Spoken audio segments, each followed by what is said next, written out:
நந்தீஸ்வரர் எப்படி சிவனுக்கு காவலோ அதுபோல சிவனுடைய ஆலயத்திற்கும் சிவபெருமானுடைய நெய்வேத்தியத்திற்கும் சிவபெருமானுடைய உடைகளுக்கும் காவலாக விளங்கக்கூடியவர் யாரு அப்படின்னு பார்த்தீங்கன்னா இந்த சண்டிகேஸ்வரர் தான்.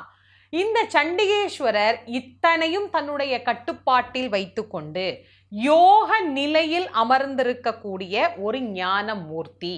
நிறைய பேர் இந்த சண்டிகேஸ்வரரை வழிபாடு பண்ணும்போது கோவிலில் போய் நின்று சண்டிகேஸ்வரர் சன்னதியில் கையை இப்படி 3 முறை தட்டி கூப்பிடுவாங்க. அவரை கூப்பிட்டு நான் வந்திருக்கிறேன், சிவபெருமான் கோவிலில் அவரை கும்பிட்டுருக்கிறேன், இதை நீங்கள் பதிவிட்டு கொள்ளுங்க அப்படின்னு அவர்கிட்ட சொல்கிறோமா. இப்படி ஒரு சாஸ்திரம் இருக்குது அப்படின்னு நிறைய பேர் சொல்கிறாங்க. அது கிடையாது. அவர் போற வரவங்க கணக்கெல்லாம் அவர் எழுதலை. அவர் என்ன கணக்கு எழுதிட்டு இருக்கிறாரு? சிவன் கோவிலின் கணக்கை எழுதிட்டு இருக்கிறாரு. நாம் அங்கே போய் அவரை கை தட்டி கும்பிடுறது நியாயமா? முதல்ல அப்படி யோசிக்கணும்ல. கையை தட்டுனா பரவாயில்ல, சில பேர் இப்படி சொடக்கு போட்டு கூட கூப்பிடுவாங்க அவரை. அப்படி போய் அவர் சன்னதியில் நின்றுட்டு இப்படி 3 தடவை சொடக்கு போட்டுட்டு அதுக்கப்புறமா நான் வந்திருக்கிறேன் அப்படின்னு சொல்லிட்டு போகிறது. இது எவ்வளவு மரியாதை குறைச்சலான ஒரு விஷயம் அப்படின்னு கொஞ்சம் கூட யோசிக்கிறதே கிடையாது. சிவபெருமான் மீது உண்மையான அன்போடு உண்மையான பக்தியோடு யாரெல்லாம் வழிபாடு செய்கிறார்கள் இதை அவர் பார்த்துக்கிட்டு தான் இருக்கிறார்.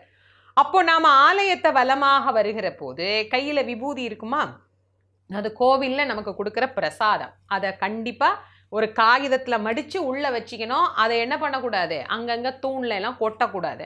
அப்படி வச்சுக்கிட்டு சண்டேஸ்வரர் சன்னதி வந்ததும் என்ன பண்ணணும், கையை இப்படி தொடச்சி காட்டணும். தொடச்சி காட்டிட்டு சிவபெருமானின் கருணையை தவிர அவருடைய பேர் அன்பை தவிர இந்த ஆலயத்திலிருந்து வேறு எதுவும் நான் எடுத்து செல்லவில்லை, உன்னுடைய அருள் எனக்கு பரிபூர்ணமா துணை செய்யணும், சிவபெருமானை நான் வணங்கிய முழு பலனும் எனக்கு கிடைக்க வேண்டும் அப்படின்னு அவர்கிட்ட பிரார்த்தனை பண்ணிக்கிட்டு அதுக்கப்புறமா அந்த சன்னதியிலிருந்து நம்ம வரணும்.